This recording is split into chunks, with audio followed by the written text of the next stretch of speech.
This part will be a brief video on my basement. As you come down the stairs, this will be my workbench temporarily. This is a plastic top table with steel legs I got off Amazon. It's a Costco table. Got it for $60, and it folds in half, so that's nice, makes it portable. But you can't build anything for $60 with today's lumber prices, so that's why I got this. Over here is a shelf I bought for my train stuff I brought from Texas. The top shows all the different models I have yet to build. It's going to keep me busy. And the center part is where I have the trains, and the lower, the big box in the third shelf is the landscaping stuff I brought with me. So I talked about radon in my basement.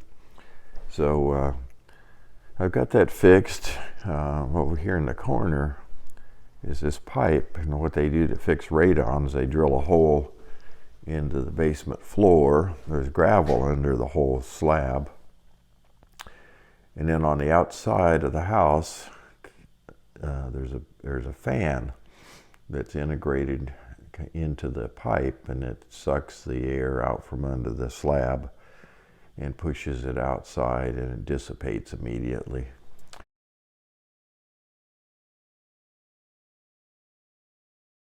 So the way you know your fan is running is, without going outside, is just watching this little vacuum tube thing, and if the blue liquid is uneven, then your fan's running, and if it's setting evenly, or the pieces are crossed straight, then your fan's quit working. So pretty easy to detect if your fan's working or not. They sealed some of the major cracks. I won't call them major, I guess. Some of the cracks in the basement with silicone. And before I do anything with these walls, I'm probably going to use some not insulating, but waterproofing paint on here to cut the humidity. And then I have to knock off some of these burrs, which are quite large. But that's what's going on with my basement. The other thing I've done is, this is such a big span for these 2x10s that I went ahead and put some stiffeners in here between joists. So that took me a little while to do that. But anyway, that's an update on the basement itself. Now I'm going to talk about my track plan for Creston. Okay, I'm going to use Google Earth here to show you the Creston area. First of all, Creston is in southwest Iowa, right here. This is Des Moines, the capital. Over here is Omaha. This is the Missouri River over here. So Creston is a small rural agricultural town. So let's zoom in, look a little closer here. So right here is the main downtown part of Creston, and the BNSF line come two tracks come in from the west, and then there's a whole big set of tracks here, which I'll zoom in a minute. And then this is a great big co-op here on the east side of town. And then it goes out east with 2 tracks. The big coal trains will come in, and they'll stop the locomotives about right here, and the tail end will be down in here. So from this part to this part is 1.5 miles. So let's look a little closer at the area I'm going to model. So what I'm going to model is from about right here down to the end of the co-op area. And 2 lines come in, and then they switch to multiple lines rather quickly.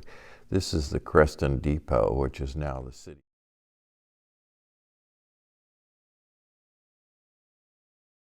offices. And then over here, this is the BNSF crew change area. This used to be the Amtrak station, but they moved it over inside the remodeled old depot. It's a beautiful old depot. So this is where the crews come in and change. You can see that from two tracks coming into town, it quickly evolves into a whole massive number of tracks here. I think there's 12 tracks across here. I'm not going to be able to put 12 tracks on my 3-foot wide layout. They've got maintenance away equipment down in here. And this is interesting. Up here used to be the old roundhouse for the CB&Q Railroad when Creston was a major maintenance, locomotive maintenance area. And that is no longer there, but you can see the outline of where it was. The newer ballasting is part of the grain elevator where they put grain cars on the side there. Let me focus this a little better. So you can see there's a couple of things coming off the side, coming off those sidings.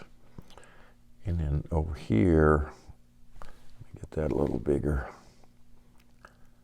This is where they actually load the grain right here, and then they push the full cars down in here. And I don't know exactly how they do that or which lines they use, so I'm going to have to do some research. This is a great big outdoor grain storage area, and they cover that with some plastic. You can see another one of these great big grain storage where they store the grain outside, and then they cover it with some kind of a plastic there. But this is where I'll have the grain loading. They'll store cars here. And I think they back them up once they're full. They back them up down this area right here. And then they can get onto the main track right over here and then go out of town. This is a bridge that goes underneath the tracks here for this road. So that's what it looks like on Google Earth.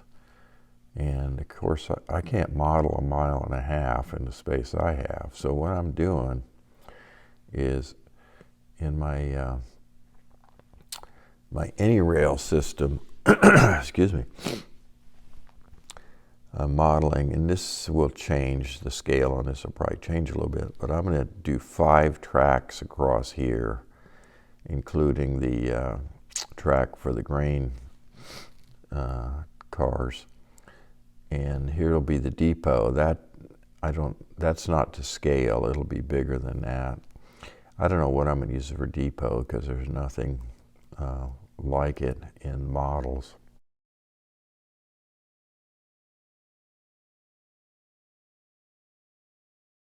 This will be some downtown area over here. There's another street that runs here.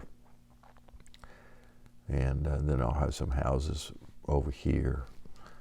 And some industry along here. I might have another branch coming off here siding. This will be the elevator. I have maybe an extension on it here. That's where they weigh the trucks as they come in and out. And then there's that siding. So that's what I'm thinking about for Creston on my layout. This is 161 inches. That's the back wall of the what I call the back room of the basement. So anyway, that's what I'm doing with Creston and a little update on how my basement looks. Thanks for watching.